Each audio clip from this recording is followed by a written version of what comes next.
As an anime adaptation of a manga adaptation of a popular yet crudely drawn webcomic, Horimiya, not unlike One Punch Man, is a story so nice they told it thrice, is what I would say if the original webcomic Hori-san to Miyamura-kun did not also have its own strikingly stylized OVA adaptation, sadly not available in English yet, meaning this one's actually so nice they told it quadrice. That's more times than we have real words for, and a lot of times for anything, let alone a series of crudely rendered JPEGs that were given away for free by some nobody on the internet in 2007.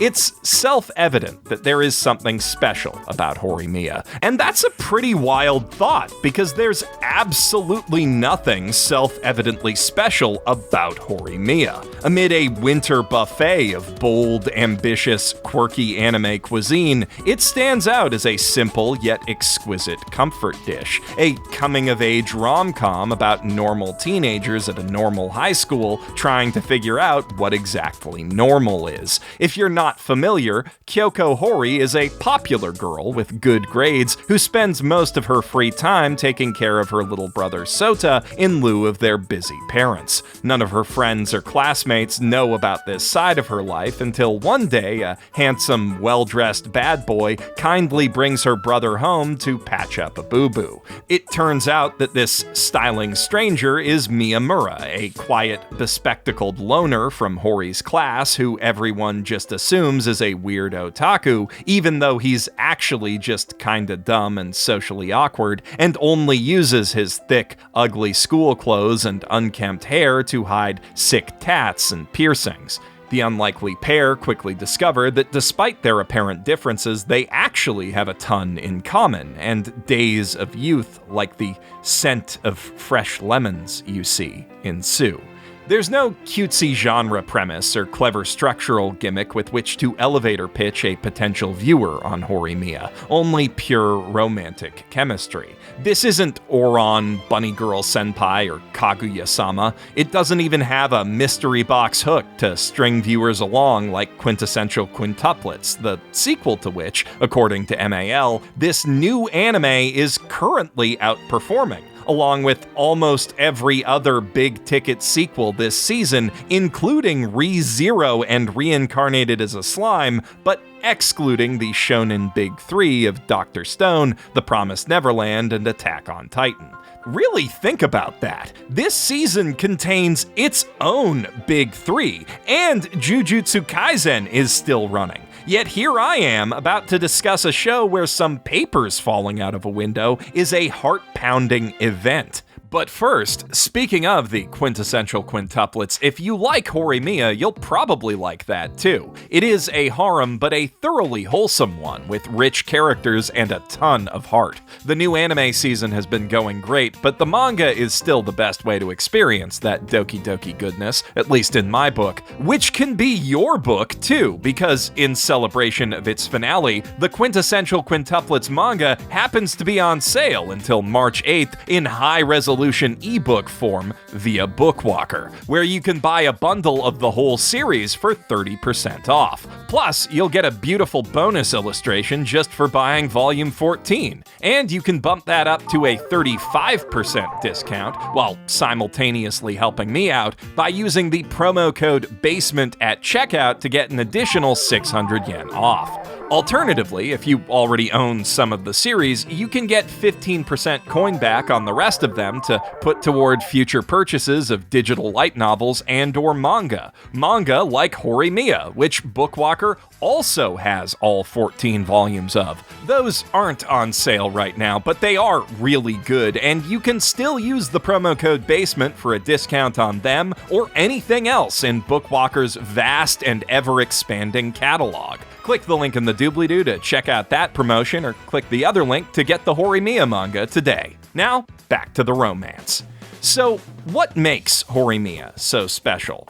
To put it simply, craftsmanship. It is a sublimely efficient work of narrative mechanical engineering, a story machine whose every component character is as expertly made and carefully tuned as the gears of a Swiss watch. If you've watched it, then you've felt exactly what I'm talking about. The delicate, bittersweet pang of a teenage crush is a difficult feeling to accurately emulate in narrative media. Realistic romance manga and anime like Kimi ni Todoke and Toradora tend to go a little larger than life with their characters and emotional conflicts, drawing out will they won't they questions to absurd lengths and leveraging the dynamism of melodrama to create a feeling that's similar to, but much more intense than the real thing.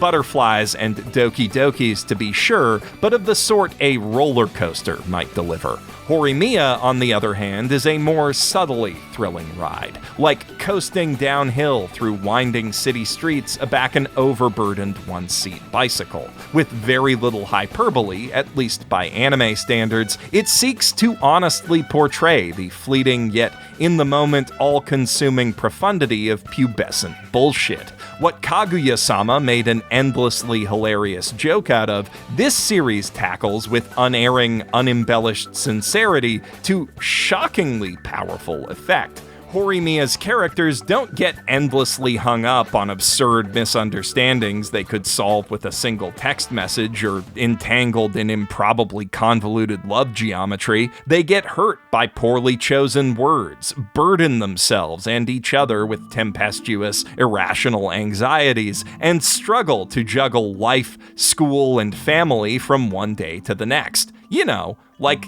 actual teenagers. Most of this show/manga's driving conflicts are things that will not matter to anyone in 10 years or even 10 minutes, yet matter more than anything to these characters in this moment. In the first episode's big emotional climax, an unwanted gesture of self-deprecation meant to help Hori save face with people whose opinions don't actually matter to her, instead ends up making her feel like Miyamura's abandoning her with a convenient excuse. That really hurts her feelings, and they need to talk it out. It doesn't sound that exciting in the retelling, but trust me, it is captivating when you're there. One outstanding later chapter sees Hori on the verge of tears all day because of something Miyamura said to her in a dream, which sounds absurd and is absurd, but in a way that's deeply human and believable. Many of us have been there and or done that, and in exploring the honest, complex, intimate emotions of this common, mundane nothing of a personal problem, Horimiya successfully delivers both the doki dokis and the fuwa fuwas in copious quantities, along with some pretty hearty chuckles. A lot of these conflicts, like a lot of conflicts in teenage relationships, are the sort of thing one laughs at when looked back upon, and Horimiya leans into that very specific feeling to allow its comedic elements to exist in close but comfortable proximity to its heavier emotional loads. The depth and nuance of character required to make fundamentally small conflicts like this resonate so strongly and broadly is staggering. Which is why most romance manga writers cling so long to old, reliable, universally relatable, I think they like me, but I don't know if they like me, pre-relationship romantic tension, stretching it well past the breaking point of believability. In the relatively uncharted territory beyond the confession, actually dating and stuff, each couple's story becomes their own, its forward momentum fueled not by formula, but the unique chemistry between them. That's hard to write. Horimiya charges into it without hesitation. Its central couple establishes that they're special to each other in its first episode. Hands are held in its third, and there's a confession on the field by the fourth, which Hori's deadbeat dad obliviously pressures her into answering in the middle of his own character introduction scene in the fifth, simultaneously cementing himself in our minds as a childishly overbearing nuisance who makes everything about him even the moment of climactic romantic catharsis that the whole series until now has been building to.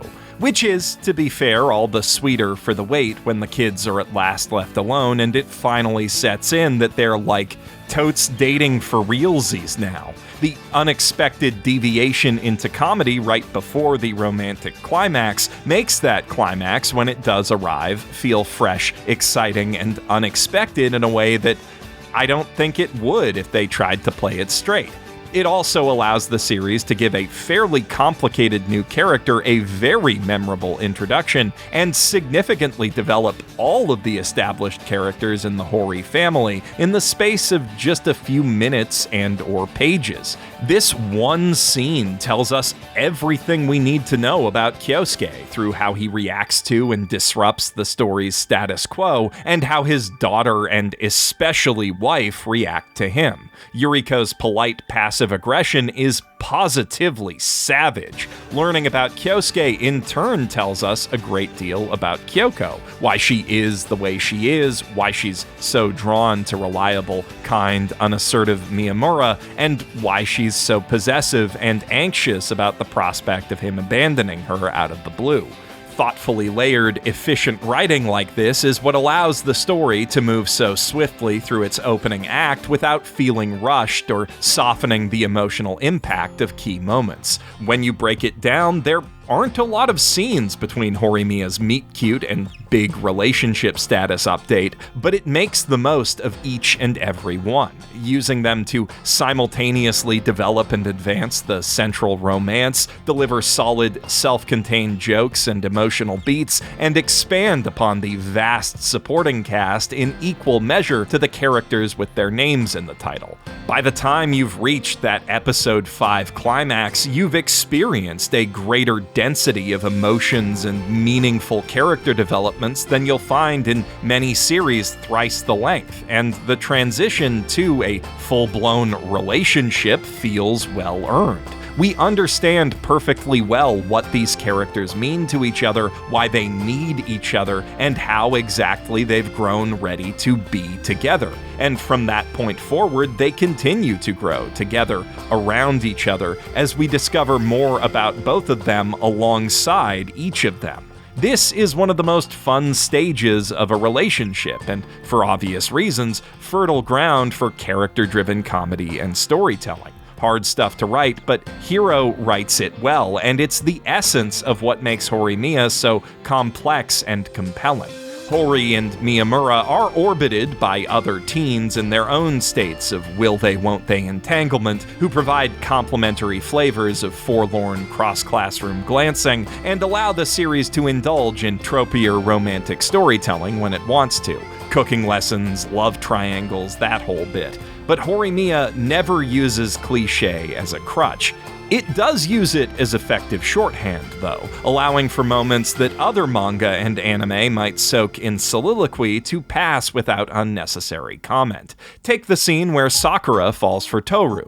Not a lot really happens in it. Some papers are dropped, picked up, and delivered alongside a single compliment, and we don't hear either character's internal monologue, but the framing, the very shoujo directorial flourishes, and the fact that these characters are alone together for the first time in this sort of story tells us this is the start of something. And we can further infer from that Toru's acknowledgement of her hard work means a lot more to Sakura than she lets on. The characters help the show with this show-don't-tell approach to their development by wearing their hearts on their sleeves for the most part. You can always tell, based on their expressions, how they feel about any given development, even if they try to hide it. In fact, their attempts to hide things only tell us more about what they're really thinking.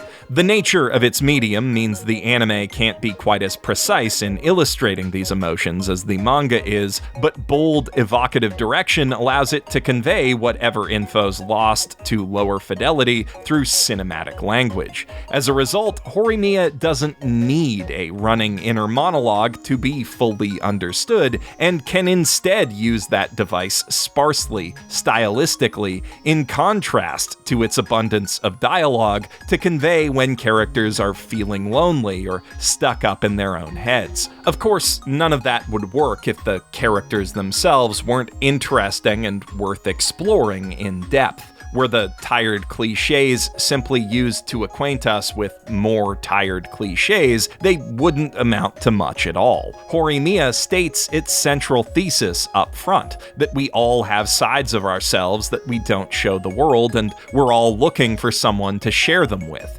Every character makes good on that promise of hidden depth and duality. This cast doesn't fit neatly into your typical anime archetypes. Sure, you could describe Hori as a tsundere. She does tend to bring out the bakas when romantically flustered, and she's got a mean axe kick, but she's not really defined by her anger. She just has severe mood swings, exacerbated by the day-to-day stress of being a surrogate mom to her younger brother, and a deep-rooted sense of separation anxiety that thus far only Miyamura has ever been able to abate. She's not an anime trope, she's a neurotic teenage girl coping with the trauma of parental abandonment. For his part, Crouching Dweeb Hidden Himbo is a self-conscious bundle of raw nerves only just now emerging from a shell of shyness and pessimism that he's carried with him since grade school as a defense against bullying and exclusion. Push past those defenses and you'll find a kind, easygoing, slightly clueless kid who's eager to help others and just happens to think so lowly of himself that never bothering them or making them look bad by association with him is his go-to way of doing that. Thanks to Shindo, the concept of people actually liking him isn't totally foreign to Miyamura anymore, but he's still very much getting used to it. He's clearly got a lot of pent-up anger too, but he mostly directs it at himself. We learn early on that those cool piercings are a product of self-harming impulses. That said, with the people he's closest to, he is a little more willing to be brutally honest and let his feelings loose, and while he's not the type to start a fight, Ishikawa fucks around and finds out that he'll sure as shit finish one. Though again, the motivation for that conflict is ultimately rooted in Miyamura's own diminished sense of self-worth. Speaking of Toru, the friendly, jocular jock is a surprisingly sensitive guy, prone to unseemly emotional outbursts at times, but generally respectful of his friends' feelings and willing to go out of his way to protect them. Once his initial jealousy toward Miyamura subsides, he really warms up to the gloomy weirdo, to the point that Hori almost starts being jealous of him. Though the obliviously forward Shindo poses more of an imaginary threat on that front. Yuki Yoshikawa, their friend group's fourth member, seems at first blush to be your typical Genki girl, and is generally possessed of a positive outlook and go-getting disposition. But she rarely, if ever, actually goes to get anything she really wants, and tends to smile the hardest when there's something she really doesn't want to be asked about. Then there's the student council, who have their own distinct dynamics as a friend unit. President Sengoku likes to play it cool, but he's an anxious dork not so deep down, and a not insignificant portion of that anxiety is traceable to his traumatic history as the violent Hori-san's childhood friend. His girlfriend Remy seems flighty, capricious, and ditzy, is, in fact, all of those things, and perhaps a little overwilling to joke about stealing boys from other girls,